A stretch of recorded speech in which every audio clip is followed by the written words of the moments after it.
జై శ్రీరామ్. నేను మౌనిక సుంకర. ఇప్పుడు క్రిస్మస్ వస్తుంది కదండి.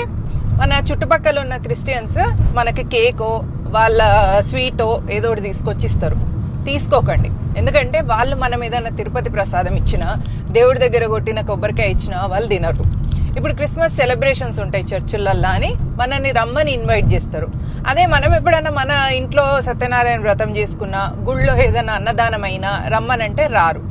మరి ఎందుకు రారు అంటే వాళ్ళ దృష్టిలో హిందూ దేవీ దేవతలంతా సాతాను అంటే రాక్షసులు, వాళ్ళని నమ్ముకుంటే నరకానికి పోతారు. అదే జీసస్ని క్రిస్టియానిటీని నమ్ముకుంటే క్రిస్టియన్స్ అందరు స్వర్గానికి పోతారు. ఏ పాపమ్మనే చేయని, వాడు రేప్ చేయని, మర్డర్ చేయని, క్రిస్టియన్ అయితే చాలు బ్యాప్టిజం తీసుకుంటే వాడు స్వర్గానికి పోతాడు అనే మూర్ఖపు నమ్మకంలో వాళ్ళు బ్రతుకుతారు. బ్రిటిష్ క్రిస్టియన్లు మన పూర్వీకుల మీద చాలా దౌర్జన్యాలు చేసిండ్రు, అది గుర్తుపెట్టుకోండి. అల్లూరి సీతారామరాజు మీద ఎంత కోపం అంటే గిరిజనులను వాళ్ళ కోసం నిలబడతాడా, మన్యం ప్రజల కోసం నిలబడతాడా అని ఒక బుల్లెట్తోనే ఎవరైనా చచ్చిపోతారు. కానీ అట్లాంటిది ఆయన మీద 100 గుళ్ళు పేల్చారు. అంటే ఎంత ద్వేషం, ఎంత పగ ఉంది చూడండి బ్రిటిష్ క్రిస్టియన్స్కి. మళ్ళీ ఇంకెవరిని కట్టబ్రహ్మని ఏమంటాడంటే, ఒరే తెల్ల కుక్క, నారు పోసావా నీరు పోసావా, నీకెందుకు గట్టాలరా మేము చిస్తూ అని అంటే ఆయనను ఉరికంబం ఎక్కిస్తాడు.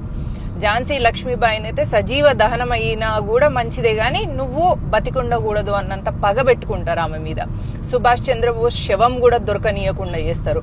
రామ్జీ గోండుని రజాకర్లు బ్రిటిషర్లు కలిసి ఆయనను పట్టుకొని ఆయనతో పాటు ఉన్న 1000 మందిని ఒక చెట్టుకి ఊరేస్తారు. అంటే ఇట్లా ఇంతమంది వాళ్ళ జీవితాన్ని త్యాగం చేసిన మన పూర్వీకుల పట్ల మనకు కూడా అభిమానం ఉండాలి కదా. మరి వాళ్ళ వారసులుగా మనం ఇంత గలీజ్గా వీళ్ళు ఇచ్చిన కేకులకు నోరెళ్ళ పెట్టి సిగ్గు శరం ఇడిచిపెట్టి తింటామా? తినొద్దు కదా. వాళ్ళని దగ్గరికి రానియద్దు, వాళ్ళ దగ్గరికి మనము కూడా పోవద్దు.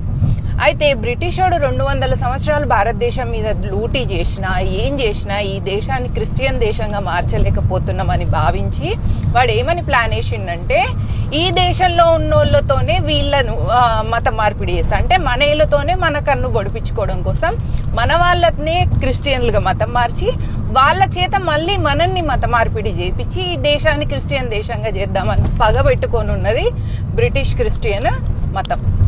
కాబట్టి మన పూర్వీకులు మన కోసం చేసిన త్యాగాన్ని గుర్తించండి.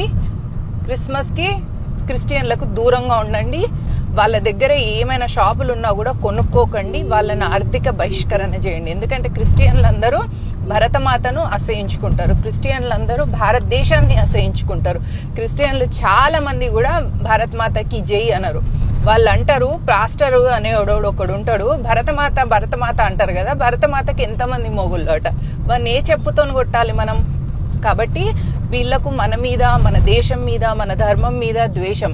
మనతో ఎందుకు మంచిగా ఉంటారంటే మనల్ని మత మార్పిడి చేసి మనల్ని గొర్రెలుగా చేయాలి కాబట్టి మనతో మంచిగా ఉంటారు.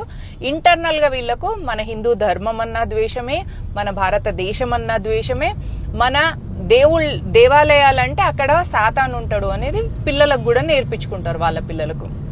జాగో హిందూ జాగో, be proud to be a Hindu, be a Hindu. జై హింద్, జై భారత్.